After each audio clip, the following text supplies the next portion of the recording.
Hello everyone, welcome to exam टेजी। जितने भी ऐसे कैंडिडेट हैं जो आप लोगों ने सीयूईटी पीजी 2025 का एप्लीकेशन फॉर्म फिल कर दिया है, लेकिन वहां पे कुछ गड़बड़ी के कारण आप चाह रहे हैं कि फॉर्म को एडिट करना है। जो फॉर्म एडिटिंग का जो डेट है वो 10th ऑफ फेब से लेकर 12th ऑफ फेब तक है। ये 3 दिन का टाइम है आपके पास एडिट करने का। लेकिन जो मोस्ट इंपॉर्टेंट क्वेश्चन हो जाते हैं, क्या एडिट कर सकते हैं, क्या एडिट नहीं कर सकते हैं, ये जानना ज़रूरी है क्योंकि इसमें 2 चीज़ इम्पोर्टेंट हो जाती है। पहला, अगर आप फॉर्म एडिट करते हैं तो आपको एडिशनल फ़ी पे करना पड़ेगा। जी हाँ, फॉर्म एडिटिंग का एडिशनल फ़ी पे करना पड़ेगा। दूसरा, आप एक बार ही फॉर्म को एडिट कर सकते हैं, आप बार-बार फॉर्म को एडिट नहीं कर सकते हैं। इसीलिए किसी भी फॉर्म को एडिट करने के लिए आप कोई भी चेंजेज़ लाना चाह रहे हैं, तो ये जानना बहुत ज़रूरी है कि कौन-सा चेंज आप कर सकते हैं, कौन-सा चेंज नहीं कर सकते हैं। तो इस वीडियो में हम लोग इसी के बारे में डिटेल में एक बार डिस्कस कर लेते हैं।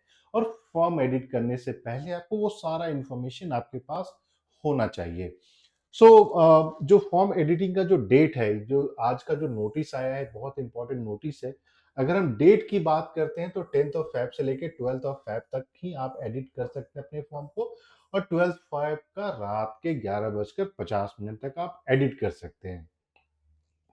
अब मोस्ट इंपॉर्टेंट यहाँ पे इस बार इन लोगों ने क्लियरली मेंशन कर दिया है कि क्या नहीं चेंज कर सकते हैं।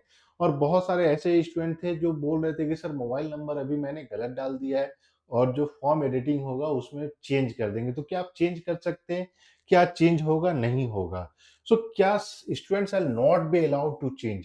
आपका मोबाइल नंबर जो आपने रजिस्टर्ड मोबाइल नंबर डाला है वो चेंज नहीं होगा। दूसरा है ईमेल एड्रेस, आपका ईमेल एड्रेस जो आपने डाल दिया वो चेंज नहीं होगा। तीसरा है आपका परमानेंट एंड प्रेजेंट एड्रेस, ये भी आपका चेंज नहीं होगा। फोटोग्राफ, जो भी आपने इमेज अपलोड किया है वो चेंज नहीं होगा। और सिग्नेचर, तो ये 5 चीज ऐसी हैं जो चेंज नहीं हो सकता है। आप इसको किसी भी जो आपने डाल दिया वो ऐड कर दिया। बहुत सारे स्टूडेंट को इसीलिए स्टार्टिंग में ही बोला था हम लोगों ने कि जब भी आप अपनी इमेज को अपलोड कर रहे हैं, मेक श्योर वो क्लियर होनी चाहिए, आपका बैकग्राउंड क्लियर होना चाहिए, आपके सिग्नेचर क्लियर होनी चाहिए। दूसरा, student shall be allowed to change any one of this field. अब इन तीनों में से कोई आप एक को ही चेंज कर सकते हैं, कैंडिडेट नेम, फादर नेम या फिर मदर्स नेम। तीनों में से आप किसी एक को ही चेंज कर सकते हैं। अगर आपने यहाँ पे भी गलती कर दी है तो मेक श्योर आपने जिस कैटेगरी में गलती की है वो ही चेंज कर पाइएगा। Candidate shall be allowed to change all the fields. आपके 10-12 के जो इक्विवेलेंट डिटेल्स है, मार्क्स है, रोल नंबर है, सब्जेक्ट है, आप वो चेंज कर सकते हैं। क्लास 12th का जो 10-12 का जो रोल नंबर होता है या फिर आपके सब्जेक्ट है, मार्क्स हैं, टोटल मार्क्स हैं, वो चेंज कर सकते हैं। ग्रेजुएशन डिटेल्स, फॉर एग्जांपल बहुत सारे स्टूडेंट बोल रहे थे कि सर मेरा सीजीपीए है, परसेंटेज में कन्वर्ट नहीं हो पा रहा है, जो लॉजिक जो मार्कशीट में दिया गया वो एक्सेप्ट नहीं हो रहा है, नंबर ऑफ सब्जेक्ट्स आपने करेक्टली फिल नहीं किया, टोटल नंबर ऑफ सब्जेक्ट नहीं डाला, तो आप वो सारा चीज यहाँ पे चेंज कर सकते हैं। लेकिन एक चीज ये नहीं कि एक बार ये चेंज करके अपलोड कर दे, नहीं। ये सारा, जैसे मान लीजिए कैंडिडेट नेम, फादर नेम, यहाँ अगर चेंज करना है, इसको चेंज कर लीजिएगा, इसके साथ इसको, तो एडिटिंग आप एक ही बार कर सकते हैं। तो जब भी आप एडिटिंग करने का ऑप्शन चूज करते हैं तो जो जो चेंज करना है वो सब आपको एक बार में चेंज करना पड़ेगा। Examination series based on the present and permanent address. अब कुछ लोग जो है यहाँ पे गलती कर दी है कि प्रेजेंट एड्रेस कुछ और देना था, परमानेंट एड्रेस कुछ और देना था, क्योंकि यहाँ पे जो सिलेक्शन हो रहा है based on your present and permanent address ही हो रहा है। अब यहाँ पे जब आप अपना प्रेजेंट एंड परमानेंट एड्रेस नहीं चेंज कर पा रहे हैं तो फिर इन- और क्या बच जाता है आपके पास कि उसी नियर अबाउट को आप चेंज कर सकते हैं। बहुत सारे स्टूडेंट ने ये बोला कि सर हम जो है कर्नाटका के स्टूडेंट हैं लेकिन पढ़ाई दिल्ली में कर रहे हैं, तो मैंने परमानेंट एंड प्रेजेंट दोनों कर्नाटका दे दिया। तो आपको इसके लिए कर्नाटका अब जाना पड़ेगा एग्जाम देने के लिए। क्यों? क्योंकि जो चॉइसेस हो रही है वो आपके प्रेजेंट एंड परमानेंट एड्रेस के अनुसार ही वहां पे सेलेक्ट दिया जा रहा है, वहां पे आपको ऑप्शन दिया जा रहा है।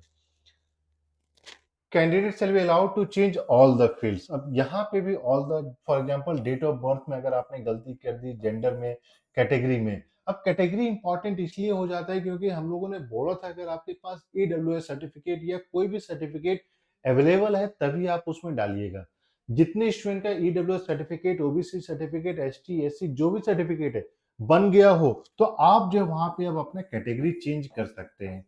ये बहुत ही इम्पोर्टेंट इस बार दे दिया गया है, पहले यहाँ पे नहीं था। दूसरा है test paper code, this means आप जो है यहाँ पे ऐड कर सकते हैं। क्या ऐड कर सकते हैं? अगर आपको सब्जेक्ट ऐड करना है, चेंज करना है, तो वो काम भी आप यहाँ पे चेंज कर सकते हैं। आपने 2 चूज़ किया है, आप 3 चूज़ करना चाहते हैं, तो आप वो यहाँ पे कर सकते हैं। If there is an impact on the fee, then additional fee will be applicable. For example, आपने 2 पहले ही कर दिया था और एक और करना चाह रहे हैं, तो वो एडिशनल फी हो जाएगा। तो option to edit the subject test programme course will continue to be available till the correction period. मतलब आपका जो 12th ऑफ फेब तक है, आप अवेलेबल है। Correction in this field will be applicable only when payment of an additional fee if any. आप जब भी कोई चेंज कर रहे हैं तो मेक श्योर अगर वहां पे फी पेमेंट का ऑप्शन है तो आप उसको कंप्लीट कीजिए। अगर आपने फी पेमेंट नहीं किया, ये चीज हम लोगों ने लास्ट ईयर भी देखा था। बहुत सारे स्टूडेंट ये किए कि अपना चेंज कर दिए और अपलोड कर दिए, फी पेमेंट किया ही नहीं। अगर आपने फी पेमेंट नहीं किया है तो आपका जो जो भी चेंजेज आपने किया है वो चेंज एक्सेप्टेबल नहीं होगा। No fee will be refunded for reduction in test paper. आपने फॉर एग्जांपल 4 चूज कर लिया, अब 2 माइनस करना चाह रहे हैं तो उसके लिए कोई भी फी माइनस नहीं होगा। This is only one time correction window will be allowed to candidate. मतलब एक ही बार आप चेंज कर सकते हैं। तो जहां जहां चेंज करना है, 5 कैटेगरी है, 5 में आप तो पहला तो कर ही नहीं सकते, तो इसको छोड़ दीजिए। सेकेंड, थर्ड, फोर्थ और फिफ्थ, ये पांचों में जो 4 जहाँ पे आपके पास ऑप्शन है, चारों में जहाँ-जहाँ चेंज करना आप एक ही बार में चेंज कर दीजिए। बार-बार आपको चेंज करने का नहीं मिलेगा, इसीलिए यहाँ पे क्लियरली मेंशन है, only one time correction will be allowed to the candidate. Once the correction are done and submitted, the form shall be frozen. इसके बाद जो है आप चेंज नहीं कर सकते हैं। एक ही बार आप एडिट कर सकते हैं। तो जो भी चेंज करना है एक ही बार में सब चेंज कर दीजिए। नहीं चेंज करना है तो ओपन ही मत कीजिए। आपके पास एप्लीकेशन फॉर्म होगा, उस एप्लीकेशन फॉर्म को देखिए क्या चेंज करना है, नहीं चेंज करना है। अगर मोस्ट इम्पोर्टेंट, बहुत सारे स्टूडेंट क्या करते हैं कि ये जो है कैटेगरी चेंज करते हैं और टेस्ट पेपर कोड चेंज करते हैं और यहाँ पे जो है अपना एग्जामिनेशन सिटी सिलेक्शन ये प्रेफरेंस है ये चेंज करते हैं। बाकी तो मोस्टली सबका करेक्ट ही होता है। तो इसमें अगर आपको कोई भी चीज़ चेंज करना है तो वो एक ही बार होगा, वो चेंज कीजिए और अपने सबमिट कर दीजिए। बाकी एग्जाम टेजी की तरफ से बहुत सारे सब्जेक्ट के question bank, test series, previous papers, short note सब कुछ प्रोवाइड किया जा रहा है। तो इसके लिए जो है आपको कॉल मैसेज करना ऑन द नंबर 8448878849। बाकी आप एग्जाम ट्रेजरी का जो ऐप है आप इसको भी डाउनलोड कर सकते हैं। आपका एग्जाम ट्रेजरी का ऐप है, आप इसको भी डाउनलोड कर सकते हैं और इस नंबर पे आप कॉल मैसेज करके भी इंफॉर्मेशन ले सकते हैं। वीडियो पसंद आया तो प्लीज वीडियो को लाइक कर दें, न्यू है चैनल पे तो चैनल को भी सब्सक्राइब कर ले, नोटिफिकेशन बेल भी दबा ले, सो दैट जितने भी इंपॉर्टेंट अपडेट्स होते हैं वो सारा आपको मिलता रहे। So thank you and we wish you all the very best.